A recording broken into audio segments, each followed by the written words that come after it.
Welcome to Cooking with Miss O. Let's join Mary Beth Oxendine in the kitchen as she teaches you how to cook Southern style healthy. Welcome to Cooking with Miss O. We are starting a new series now starting in April where one Saturday a month we're going to have young people and kids all the way up through college. I live in a college 2 university town, Clemson and Southern Wesleyan.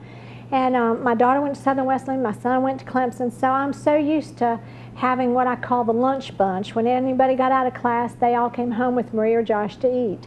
So now I have one of Marie's jobs while she was at Southern Wesleyan, my daughter, was to babysit everybody in, I think, your whole neighborhood, right? Right. In Clemson. And this is Megan Monaghan. Megan, where do you go to school? I go to Daniel High School in Central South Carolina. And what grade are you in? I'm in the 10th grade. So since Marie babysat her when she was young, I promised her that if we ever did this, we'd do the brownie recipe together, didn't I? So yes, Megan is my first. And we worked on this last night, didn't we? Mm-hmm. This is a family recipe, and this recipe is not going to be on the website because it is in the new Southern Desserts Cooked Healthy cookbook that comes out next month. And so all you need to do is just order the cookbook, and you can go to my website, marybethkitchen.com, and you can tell us if you want a cookbook, and they will be offered at Riverhurst too in Clemson. Megan, let's go ahead and get started, and I'm going to tell a little history on this. Now, we've already put 1 stick of butter in here. Get this at Ingles, and we're getting ready to put another one in here. Megan, do you want to go ahead and do that? Put the other one in there? Okay.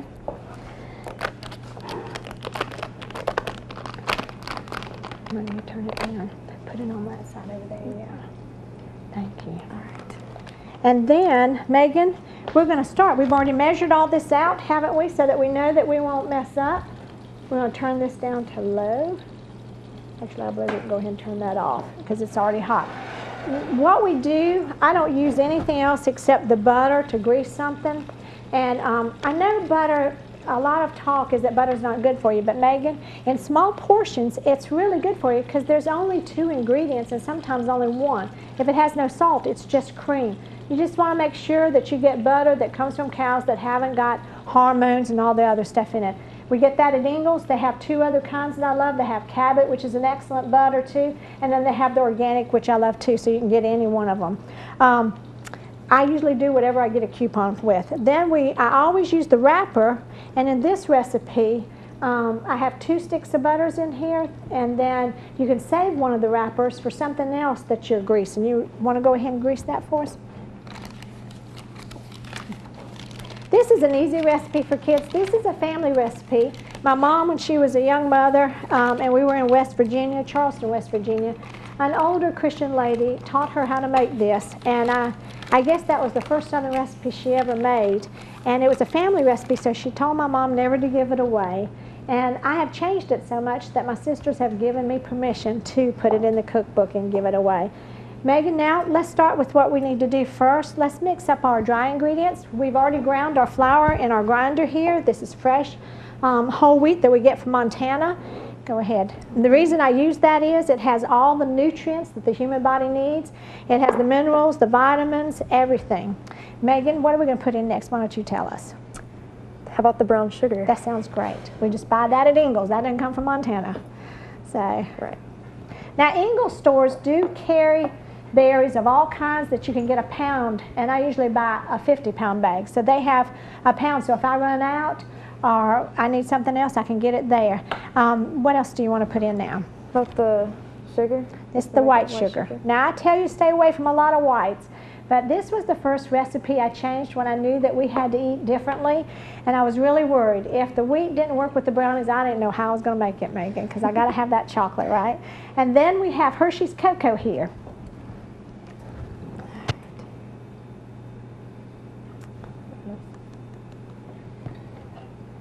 What else do we need to put in there? What else are you going to put in there? Got some salt. Yes, and what kind of salt is that? Sea salt. Sea salt. Yes, yes. That's right. Is this baking powder? That's right, and we want to get it aluminum free. Now this is a recipe that you can cook with your kids. Megan, while you stir that up for us, whichever one you want to use, just go ahead and get it ready there. When my daughter hit about junior high, and her brother was bringing home boys from high school, and the little neighbor girl was a year and a half older than my daughter. I knew my son didn't need his sister and the girls in the neighborhood messing with the guys and bothering them, because, you know, little girls think the boys are handsome and all that. So I put them in the kitchen. I said, now you need to do what my mom taught me. So they both learned the recipe, and I swore them to secrecy. And so whenever the boys would come over, my daughter and her friend, if she was over there, would make the guys brownies. That kept my daughter out of those guys' hair, and the little neighbor girl too. But they didn't know that. I told them that they needed to learn to serve, because one day they would need to serve a husband. So they did this recipe, and one time I got a phone call after Tom died, and it was a young man from China. And he had been one of those guys who had come to get brownies. He said, Miss Oxen, I'm over here in the Peace Corps, and I'm so sorry about Tom, and I'll be coming home soon. Can I have some brownies, please? So I've gotten all kinds of requests for it. Another thing Marie and I do, Megan, and I'm going to do this with Megan on another show. It's okay. If a little bit spills out, it's okay. You checking? Yeah, and you're doing a good job. Looks like it probably is. Is it ready then? I think so. Okay. Why don't you crack your eggs? Let's just use this one right here, and you can pour them in there when you do that. And I'll help you too. Do you care? Yeah. Okay. All right. You go ahead. You go first. In here. Sure. Yeah, and then you can start whisking them. And just set that back on here. If you just use a paper towel, then your kids won't drip all the stuff around to the trash can. Just put it right there for them, and then it's fine. You go ahead.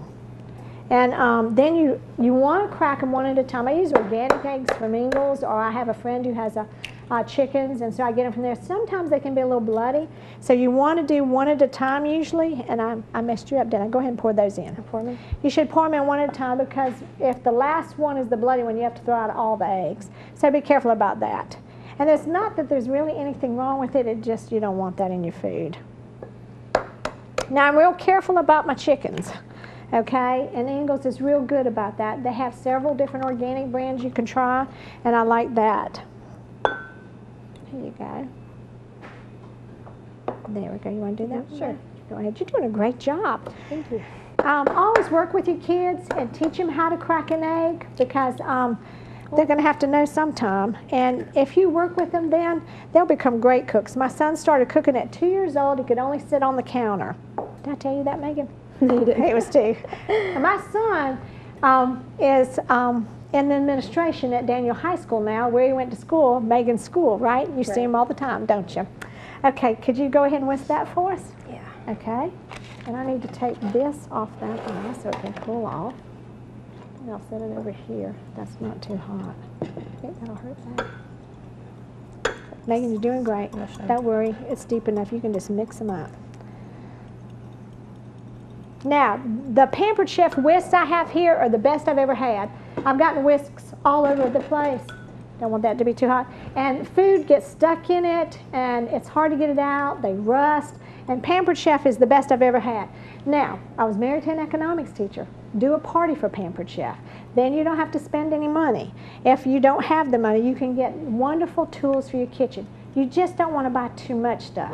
There's just, I'm going to put up on the website with this cooking thing just the things that you need for baking, so that you don't have too many things. Okay, that's great. Now, let's do our vanilla flavoring. I get this at Ingles. You want organic vanilla flavoring, and why don't you do this here. Now, our butter is already melted, the 2 sticks. You don't want it too hot, because the eggs will fry in that butter. So you're going to have to put them in and do it. You want me to try and do it? Yeah. Okay, Sorry. Yeah. No, this is a hard one. When the vanilla, sometimes if it's stuck real bad, or the honey, just use warm water, put the jar lid under it, and it'll do that for you. It'll come off. Okay. Thank you. Thanks. Megan, I can't believe I'm stronger than you. I know, I know. Tell Josh that. That's I cool. will. Say your mama's so strong. I will. He's going to laugh at you, you know. Go ahead. And we do 2 teaspoons and a large one right here. And then you go ahead and I'll get the water for you. Then we do 2 teaspoons of water. Whole wheat is a little bit thicker than regular flour, so I've had to change this recipe. The only thing I had to change was to add a little bit of water. So we do 2 teaspoons of water. That also washes the vanilla out of your teaspoon, so you're not wasting anything. Isn't that good? That's great. Megan, you're a great cook. And you need to set that down. Now, let's go ahead and whisk all that together. Okay? Not the eggs yet. It's still a little too hot. Why don't you whisk that and see if we can cool that down a little bit.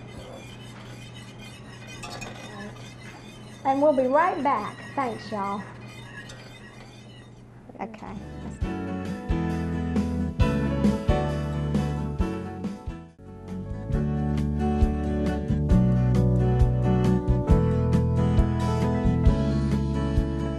Welcome back, y'all. We're waiting for this butter to cool off a little bit so we don't fry the eggs in that. We don't want it to get too cool, just slightly warm. But I wanted to tell you with cleanup, Megan, when you're doing this, especially with young kids, when you have them cooking with you, you want to make sure that you're real careful since it says raw eggs. We put that right in the sink when we're done with it, but you'll use that to scrape it out with. And then we can just do it just like this, and it's all cleaned up, and your mess is done, and the kids are fine. You always want to make sure you teach your kids to be clean and careful in the kitchen, and you want to do it with them too, because kids will lick their fingers, younger and stuff, and after they've done a raw egg, you don't want to do that. Now I don't have to worry about that with you, do I, Megan? Okay, Megan, let's go ahead and see if we can put this in the butter and see if it's too hot. Okay. Right. Now you're gonna, as soon as you put it in there, you're gonna start whisking it so it doesn't clump up. Okay. And I'll take that from you, and you can just take this one. Okay. That's great, Megan. Yeah, that's great. Here you go. Tell them what you're doing, Megan.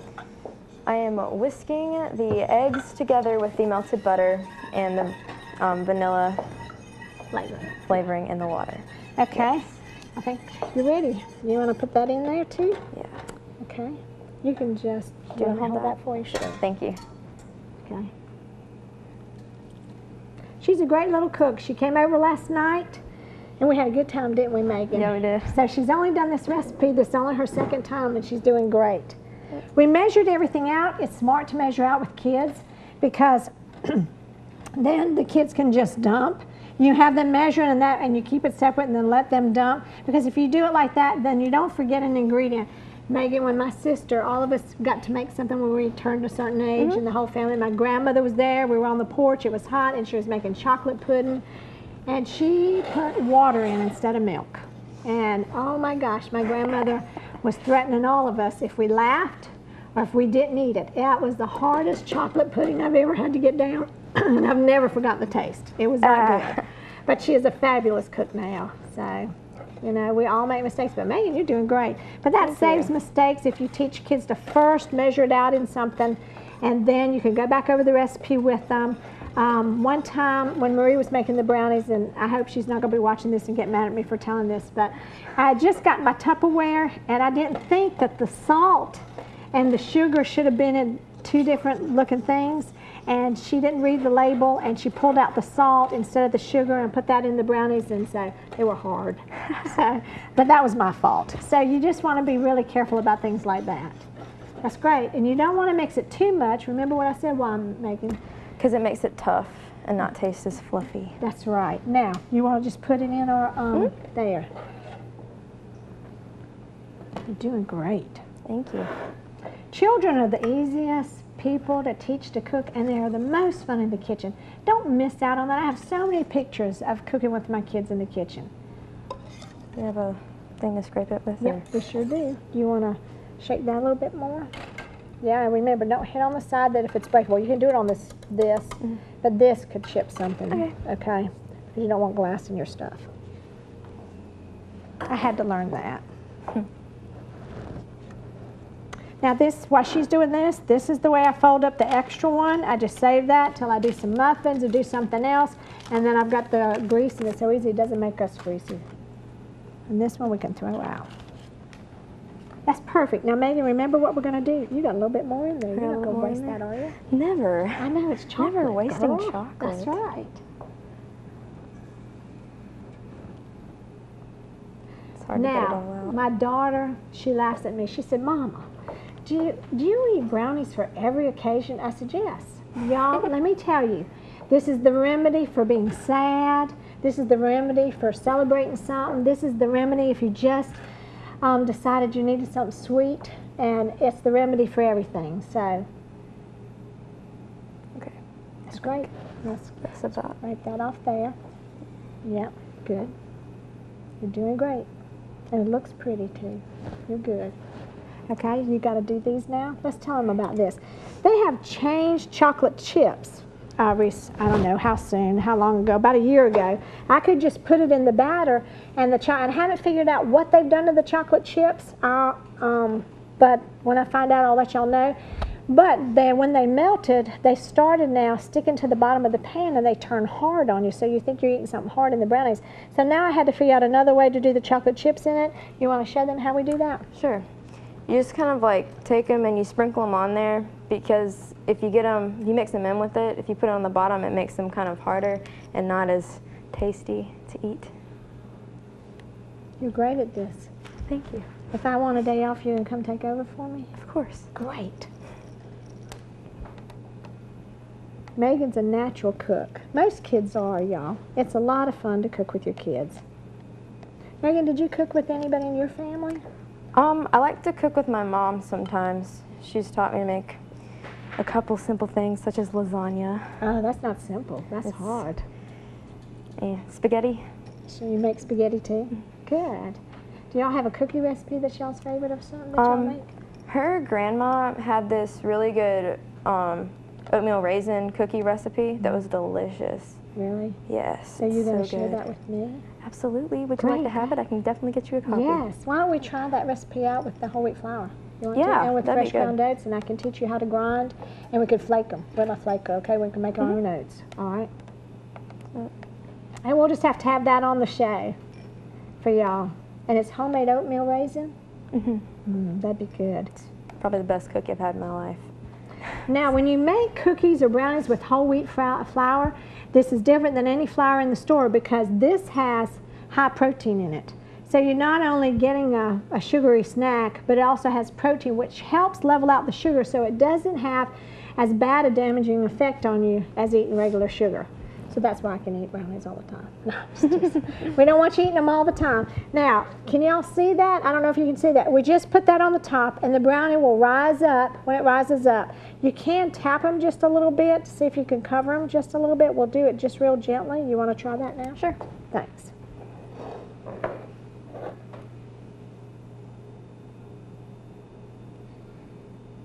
You're doing great. You don't want to press too hard because you don't want them to hit the bottom. Right.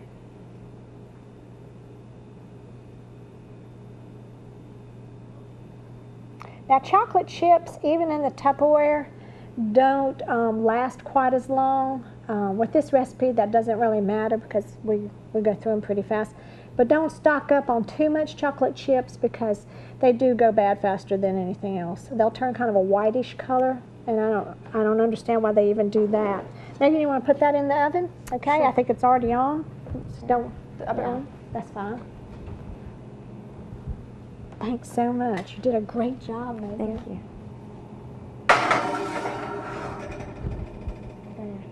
We have one that we've already baked over here. I found that with the longer burger dishes, they are the best because they do even heating and they don't burn around the edges. It's exactly 30 minutes, and you saw that last night, right? And I love exact times like that, and then I know exactly what I'm supposed to do. Just put a timer on. Do not preheat the oven. Let me tell you something. You can save a lot on your electricity if you don't preheat your oven. And for most recipes, probably 99% of the recipes, you really don't need to preheat the oven. And so all it does, I kind of wonder if they just decided that to spend more on electricity. But if you just put it in there, as soon as you turn it on, then it's exactly 30 minutes and the brownies are done. And try not to open it because if you open it, they might fall too. Now, I'm going to talk to you about what else we do with the brownies. I think I was telling you about this, and we're going to come back and do that one day. Every year for Christmas, when Marie was about 12 or 13, we decided our Christmas presents were going to be something that was consumable and that's something people could enjoy. Because when we bake cookies for people at Christmas time, they were being overloaded. So we called this our snow brownies. And what we do is we make a mix. All you do is at the end of the season when the canning jars go on sale, you just buy a bunch of canning jars and then you cut You cut a little piece of cloth. We usually did red gingham or we did snowman cloth, a little bitty square. You take pinking shears and pink around the cloth when you cut it, and then you put it underneath the lid, so the metal part of the lid, only the metal part, not the little top part that you stick on. So that's covered with the cloth and it sticks out. Then I get these from a girl that makes them, and you put these on it, and then on the back is just what they have to add to it. So all of the flour things you did here and the chocolate chips, we layer in that canning jar. And then all they have to add is the butter and the vanilla flavoring and the eggs and the water, and that's all. And so we tell them on the back that you can't make them until you see one flake of snow. At least one flake of snow, because sometimes that's all we get, right? Just flurries. So if you have one flake of snow, pull out the jar and make your brownies. Now, if spring comes and you haven't even seen one flake, I would say go ahead and make your brownies, right? Well, it was such a big hit for us that everybody was asking us for that. Thanks so much. We'll be back in just a minute, okay?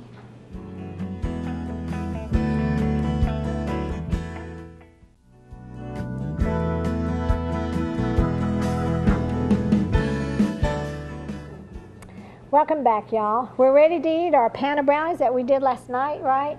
And this is how it's called snow brownies. This is powdered sugar. This is a Pampered Chef tool. It's only $5.50. I love it. You can also use it for cinnamon and sugar. You want to put it on? Sure. Sprinkle it hard now. Come on, that's good. Now put it right here. Now you go ahead and try a brownie, and I'll sprinkle it on that. Go ahead. Tell me what you think. And then we just sprinkle it on the pan, y'all. And if one kind of breaks up, it's okay, because all you have to do is cover it with the powdered sugar, y'all. Now, this is a Pampered Chef little thing. It's perfect for brownies. I think this is about $5. It's not expensive. I love this. This gets everything out in smaller sizes, too. Megan, I'm so glad you were here with me today. Thank you so much for having me. You're going to come back and help me do the mixes? Absolutely. Okay? And then you're going to make this recipe for your family? Tonight. Are you really? Oh, that's great. Megan has 2 brothers. Thanks so much. We really appreciate y'all coming and watching us today, and we hope that you try the brownies and get the cookbook for it. Thank you.